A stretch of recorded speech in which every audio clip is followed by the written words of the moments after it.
Good morning. Thank you for joining us. Today I'm joined by Drs. Walensky and Fauci. The cases of COVID-19 are once again on the rise. Dr. Walensky will highlight the public health consequences and strong public health recommendations for the next few weeks. In the meantime, we are vaccinating the country as quickly as humanly possible, now averaging 2.7 million vaccinations over the last 7 days. Yesterday, the U.S. reported 3.28 million vaccinations. This is significant progress toward the president's now doubled vaccination goal of 200 million shots in his first 100 days in office, and toward our ultimate goal of getting all Americans vaccinated as equitably and efficiently as possible. As we said on Friday, vaccine manufacturers report to us that they remain on track to meet their targets by the end of the month. And Moderna announced that it had released its 100 millionth dose this morning. As of today, 73% of seniors have now received their first dose, and 36%, more than 1 in 3 adults, have received their first dose. That's 36% of adults. Overall, now more than 50 million Americans, approaching 1 in 5 adults, are fully vaccinated. The effort is an immensely complex endeavor, and pulling it off requires tens of thousands of people doing their part. And we are grateful to everybody on the front lines of this pandemic. This is good news. We're headed in the right direction, but we can't slow down. Millions remain unvaccinated and at risk. We need to keep increasing vaccine supply, the number of vaccinators in the field, and adding more safe and convenient places for Americans to get vaccinated, especially as more states begin to open vaccine eligibility to all adults. Now today, as part of this ongoing effort to help meet the president's goal of 200 million shots in his first 100 days, we're announcing 2 new federally run mass vaccination sites. The first is at America's Center Convention Complex in St. Louis, Missouri. And the second is at Roosevelt High School in Gary, Indiana. Soon, local residents will be able to get a shot at both of these sites, and together, they will be capable of administering 6,000 shots per day. We now have 21 operational sites and have already administered a combined 1.7 million shots.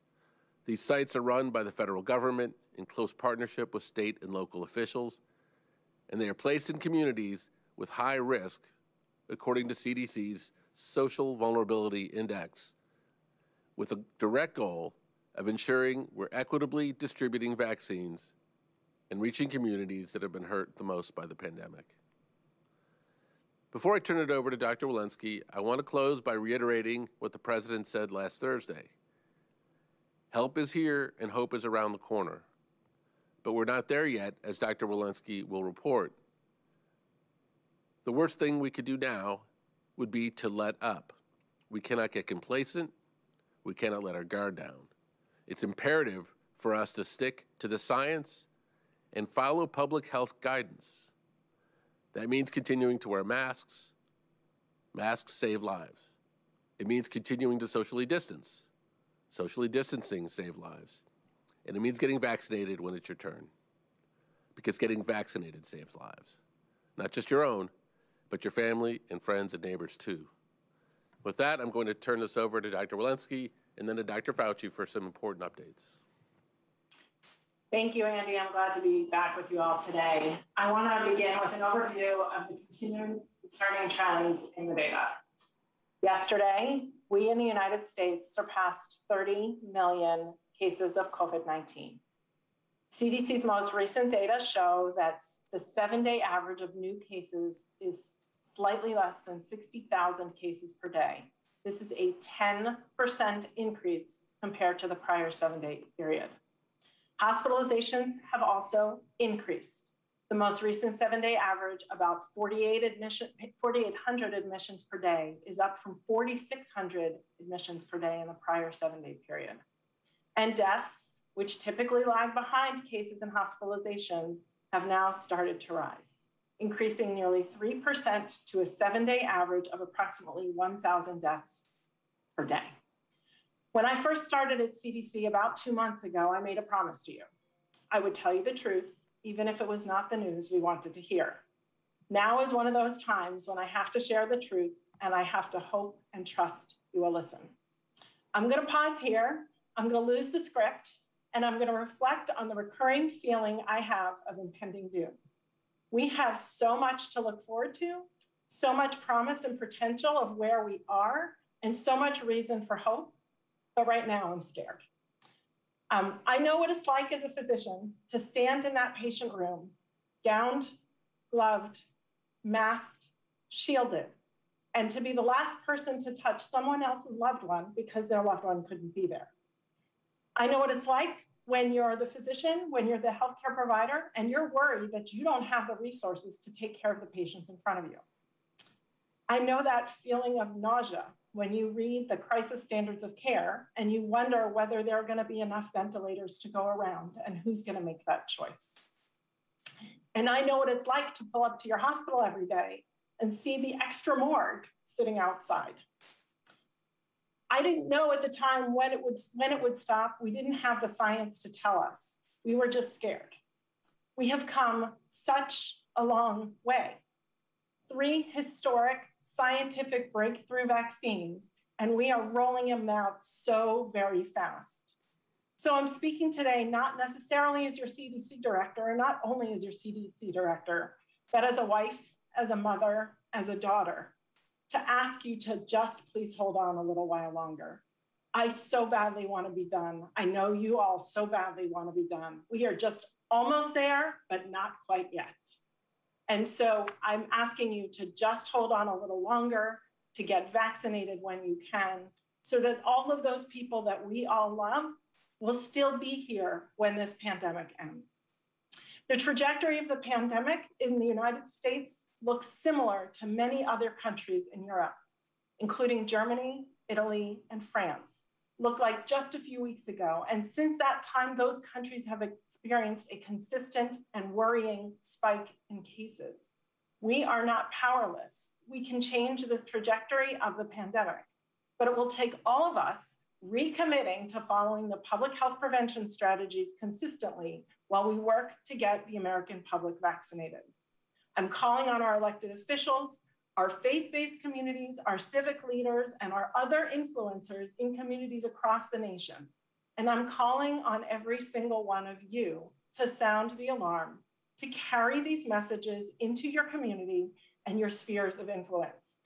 We do not have the luxury of inaction.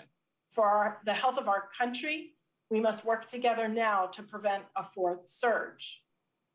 And after that honest plea, I want to reflect on so many reasons we have to be hopeful and why your actions today can get us out of this soon. As I shared last week, we continue to get more and more real-world evidence on the protection of COVID-19 vaccines provide. And CDC scientists have been working since these vaccines were first authorized to expand the evidence supporting their effectiveness. Today, I'm excited to share information about a new CDC-led study that's being published in the MMWR.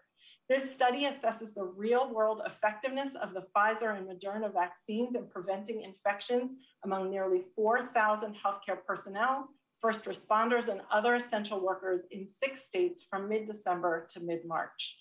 The study found that the risk of infection was reduced by 90% after individuals received the 2 recommended doses of the vaccine. The study also found that people starting to get a protective effect even after the first dose, the risk of infection decreased by 80% after 2 weeks. Findings of this are all consistent with the clinical trial data. Importantly, people in the study received self-collected nasal swabs each week for laboratory testing, allowing CDC to look at evidence of COVID-19 infection, whether or not people had symptoms. A small number of infections were asymptomatic. However, most infections occurred among people whose infections were identified by testing before they developed symptoms or knew they were infected. This study also demonstrates that 2 vaccines can reduce the risk of COVID-19 infections, not just in symptomatic infections, but also in asymptomatic or pre-symptomatic infections. The study is tremendously encouraging and complements other recent studies published in New England Journal of Medicine and discussed by Dr. Fauci last week among similar populations at high risk of exposure to COVID-19 because of their occupations. These findings also underscore the importance of getting both of the recommended doses of the vaccine in order to get the greatest level of protection against COVID-19, especially as our concerns about variants escalate. Our national vaccination efforts are working. As of yesterday, over 93 million people have received 1 or more doses of vaccine, and over 51 million people have been fully vaccinated. And CDC is collaborating across the government with our state, territorial, local, and tribal partners to get vaccines to communities and to get vaccinations into arms as quickly as possible through a multitude of channels, including the Federal Retail Pharmacy Program, through FEMA's community vaccination centers and mobile clinics, and through HRSA's Community Health Center program. These efforts are rapidly advancing our goal to getting 200 million shots in arms during the first 100 days of this administration. Over 1 in 3 adults in this country have already received 1 dose. Finally, I want to share today that CDC is making important updates to the list of underlying medical conditions that can increase risk of severe COVID-19 outcomes. This update is keeping up with my commitment to lead with science, to have clear information on our website, and to better describe the science underlying these conditions. After a thorough review of the evidence, we have simplified the list of underlying conditions for consumers and created a new page for healthcare providers. This will make it easier for patients and the public and providers to understand the important information related to their underlying medical conditions and its potential impact on COVID-19 severity. We have also updated the list of underlying medical conditions to include substance use disorders based on evidence that having these conditions can increase risk of severe illness or death from COVID-19. You can now visit the CDC website to learn more about these underlying medical conditions and the science evidence used to support their inclusion in the list. I reach out to you both with my concerns and also my hope, so that you can all be here to hear this message, healthy and vaccinated, in the months ahead. Thank you. I will now turn things over to Dr. Fauci. Thank you very much, Dr. Walensky. I'd like to make a few comments over the next couple of minutes that extend what you just heard from Dr. Walensky, and that is the importance of vaccination to prevent severe disease and why we cannot pull back on our mitigation efforts. This is a paper from the Annals of Internal Medicine from some time ago, which showed that about 1/3 of people with SARS-CoV-2 infection never develop symptoms. That's the good news. Next slide. Of those who do develop symptoms, about 80% have mild to moderate symptoms, but about 20% or more have severe disease, with case fatality rates varying from a few percent to up to 20% for those requiring mechanical ventilation. Now, let me show you something that is very dramatic. If you look at the multi-system manifestations of COVID-19, they are multitudinous. The most important and common of which is the acute respiratory distress syndrome. But we know now there are neurological disorders, cardiac dysfunction, acute kidney injury, hypercoagulability. Bottom line, this is a very serious disease, which has already led to the death of about 550,000 people in the United States. Next slide. This slide is very dramatic. If you look on the left-hand part of the slide, it's a normal CT scan of the lung. The area that looks black and dark are normal lung because there are air spaces. On the right-hand side of the slide is a patient that I made rounds on at the NIH Clinical Center last week. If you look at this, even a non-physician, non-radiologist can determine that there's something very, very wrong with the lungs on the right-hand side, with the white blotches being infiltration of the lung, that even with the patient being under the top medical care that we're giving them at our hospital, still may very likely have residual scarring of the lung after improvement. Next slide.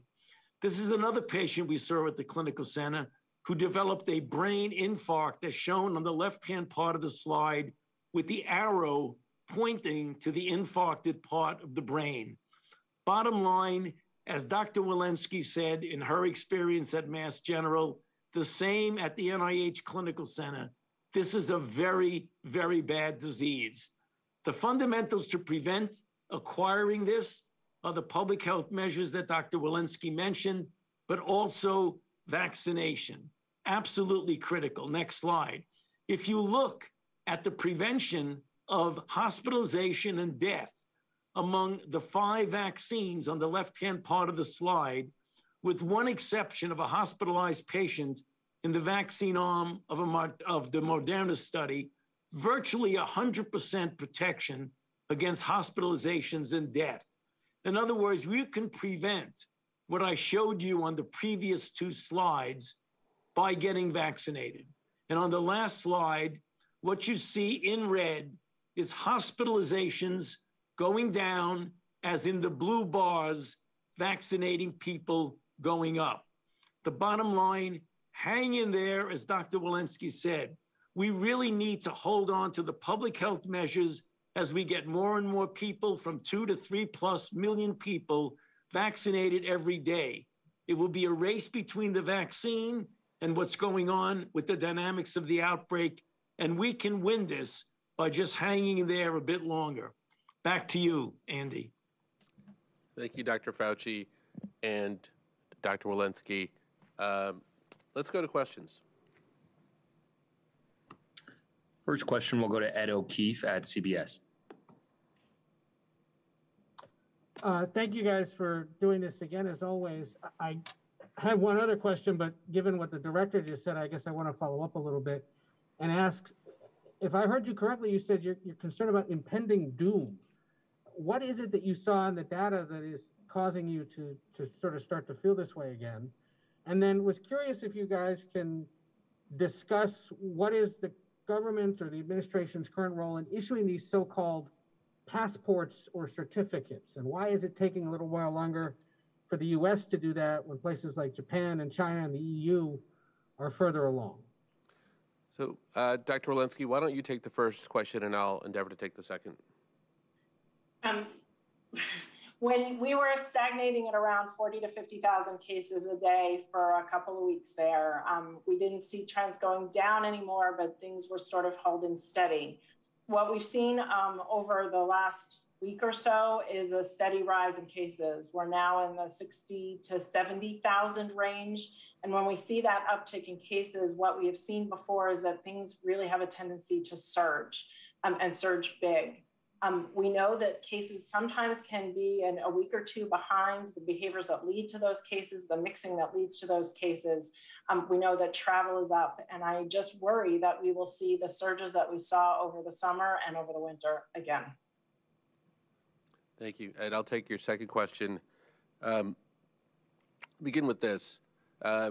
We recognize this is a tricky and important subject, but the core here is that Americans, like people around the world who are vaccinated, will want to be able to demonstrate that vaccination in various forms. This is going to hit all parts of society, and so naturally the government is involved. But unlike other parts of the world, the government here is not viewing its role as the place to create a passport, nor a place to hold the data of citizens. We view this as something that the private sector is doing and will do. What's important to us, and we're leading an interagency process right now to go through these details, are that some important criteria be met with these credentials. Number one, that there is equitable access. That means whether or not people have access to technology or whether they don't. It's also important that we recognize that there are still many, many millions and millions of Americans that have not yet been vaccinated. That's a fundamental equity issue. Privacy of the information, security of the information, and a marketplace of solutions are all things that are part of what we believe in, as is the ability for people to access this free and in multiple languages. So I think you will see more from us as we complete our interagency process, but this is not slowing down the process in any way. Even though the government has its own needs, so does the private sector, and the private sector and other groups working together are marching in that direction. It is important for us, and we will be very clear about how that will happen, that the guidelines that I just talked about are part of that process. Next question. Next, we'll go to Chris Majurian at the Los Angeles Times. Hi, everybody. I wanted to see if you can specifically speak to why this rise is happening. Are you seeing it in restaurants? Are you seeing it in people's homes? Are you seeing it in workplaces? And also, the administration has been urging people to be careful, since the new president took office in January. Why is the administration's efforts not working in this situation?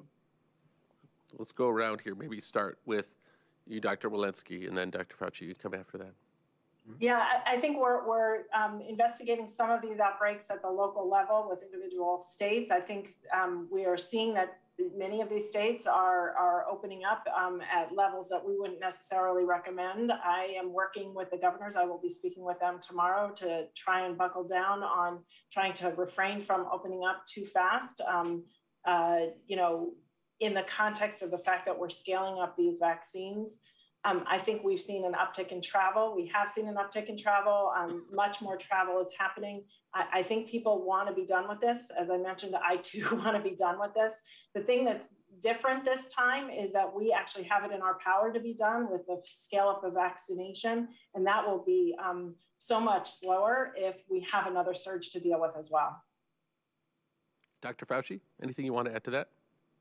Yeah, I think everyone really needs to appreciate that we really do want to get back to normal as quickly as we possibly can. But I think one of the explanations in answer to the question that we just heard is that if we open up completely now, that is premature given the level of infection that Dr. Walensky described in her formal presentation. So that's the reason why we're essentially pleading with people, even though we have all of us an urge, particularly with the warm weather coming, to just cut loose. We've just got to hang in there a bit longer. And I think the reason we're seeing this plateauing and a bit of a little increase that we hope doesn't turn into a surge is because we are really doing things prematurely right now with regard to opening up. Chris, please, Dr. Perhaps one other comment on that, and that is our concern about variants. We've been watching the variants really carefully. We know about 26% of all sequenced virus is now the B117 variant. It is more transmissible than the wild type variant. So we're watching that carefully, and that may be one of the reasons if people are not doing the things, masking, distancing to protect themselves, this variant is probably less forgiving and more infections will occur. Chris, we recognize that it's difficult for people to both feel optimism and display caution at the same time. We believe one of the most important pieces of this formula that the public tells us is just clear, consistent, honest, direct, straightforward information. That's why in these briefings, as you'll see, Dr. Fauci talks very directly and shows data very directly, and Dr. Walensky presents information and recommendations very clearly. It's not always what people want to hear, but it's always directly what people, for the most part, say that they're looking for, which is just the straight story that they can assimilate and help them make decisions. We hope that they're hearing quite clearly a consistent message today, which is that we don't have a long time necessarily to be in this state with, but we are not out of this pandemic yet. If we do our jobs, it can be short as possible. Next question. Next, we'll go to Zeke Miller at the AP. Thank you all for doing the call. Just a couple of quick follow-ups on all of these points. Could you speak to specifically why you don't think the federal government is the right place to have set up a vaccination passport? I mean, the data privacy concerns and widespread adoption and equity concerns that you just raised, Andy. Wouldn't the federal government be best positioned to respond to those? In the case of, and then separately, when it comes to the travel and the virus guidance, Dr. Walensky, Dr. Fauci, should we expect to be hearing more from the president about the need for people to double down on these restrictions? We've heard him sort of obliquely reference some of these things. We have not heard the president sort of lead the charge on that. And then finally, Andy, sorry, Kevin, for the third question here. Could you speak to how the 11 million doses of J&J vaccine that are expected to be shipped this week will be sent, will be allocated to the existing formula, or will they be deployed in a different way? Okay, so we have vaccine passport, we have travel guidelines, which I will route to you, Dr. Walensky, and then we have 11 million J&J doses. Usually I forget the third question, if there's a third question by the time we get to it. Relative to the vaccine passport, we think it's very important for the public. Job one is for the public to become comfortable if they're considering taking a vaccine, why that is in their best interest. And we think all of the data and all of the results and all the impact in the slide that Dr. Fauci showed are the preponderance of the reason we're just so fortunate to be in this position relative to these vaccines. We do know that there is a segment of the population that is concerned that the government will play too heavy-handed of a role in monitoring their vaccinations, and that mandates will be coming from the federal government. And in point of fact, it would discourage people to feel like that was the role we are playing. So we think we can have the best of all worlds. We think we can essentially put forward guidelines and guidance, and given the federal government's source and role in society, for everything from the TSA to the VA to Departments of Health and Human Services, the CDC, I could go on and on. We have a major impact in what will get done. So we're putting forward our principles very clearly. We will be even more clear in the time ahead. And we believe, based on everything we know, that will influence the outcome in the way we described. So with that, let me ask you, Dr. Walensky, to see if you can address the travel question. Yeah, our recommendations have been very consistent with travel. You should have a pre-travel test, you should quarantine for 7 days, you should have a post-travel test, and then you should monitor for symptoms between 7 and 14 days. We have been consistently discouraging travel, saying please keep it limited to only essential travel. And what we're seeing now is more travel than we saw throughout the pandemic, including the Christmas and New Year's holidays. I think people have taken advantage of what they perceived as a relative paucity of cases, a relative lull in where we were, to take advantage of their time of spring break, of holiday travel. And what I would just say is, we've seen surges after every single holiday. And so, July 4th, Labor Day, Christmas, and we're seeing the uptick of that right now. So I would just sort of reiterate the recommendations from CDC saying, please limit travel to essential travel for the time being. Your final question was about Johnson & Johnson doses. And indeed, let me, to the premise of your question, Johnson & Johnson is due to deliver 11 million doses. And as a single dose regimen, that's an enormous step forward for the country. My message to the states, tribes, and territories and everyone else is get ready. This is an enormous opportunity to vaccinate more people. And tomorrow we will be talking with the governors and others about how we're going to split that up. Next question. Next, we'll go to Caitlin Collins with CNN. Thanks very much. I have two questions. One, if each of you could answer this, with the release of the World Health Organization report, can each of you say whether or not you trust the findings of this report? Maybe yes or no, or to keep it short. And then secondly, to CDC Director, Dr. Walensky, thank you for speaking so candidly about the data that you're seeing. But of course, that raises questions about restrictions that we are seeing be loosened in a lot of states. And also on the president's call for 100 days of mask wearing, do you expect him to re-up that call or extend it past the 100 days, given the numbers that you're seeing? Okay, Dr. Fauci, would you like to go first on the WHO question?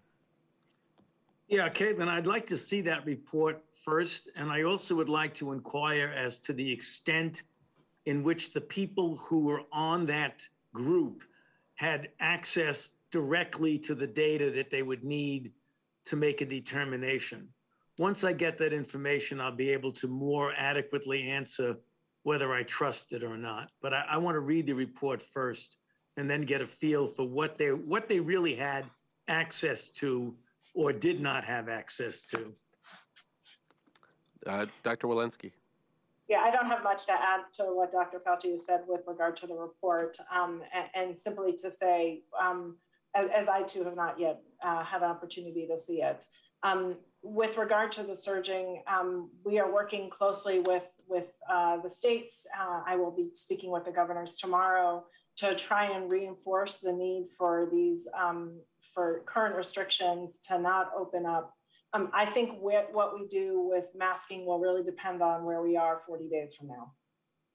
Yep, and I would just add, it got to my inbox this morning, so I'm going to reserve judgment as well. Next question. We have time for one more question. We'll go to Shannon Flirth with MedPage Today. Hi, thank you for taking my question. Dr. Walensky, I wondered if you could expand on what you said regarding substance use disorders and the concerns around exacerbating the risk of COVID-19 among those people. Are there other groups that there's increased risk of COVID outcomes, and are there any people that you're taking off the list? And how would that change any policies or recommendations going forward? Yeah, thank you for that. I would invite you to sort of visit the list. It's sort of a comprehensive review. We do know that we've seen data that folks who have substance use disorders have increased risk of severe disease. There's a medical review, a scientific review with that as well, and an updated list of the scientific review of all the disorders that are the underlying conditions that may exacerbate COVID-19. Thank you. Thanks for those questions. I invite everybody to tune into the President's remarks later today, and we will be doing this briefing again later in the week. Thank you.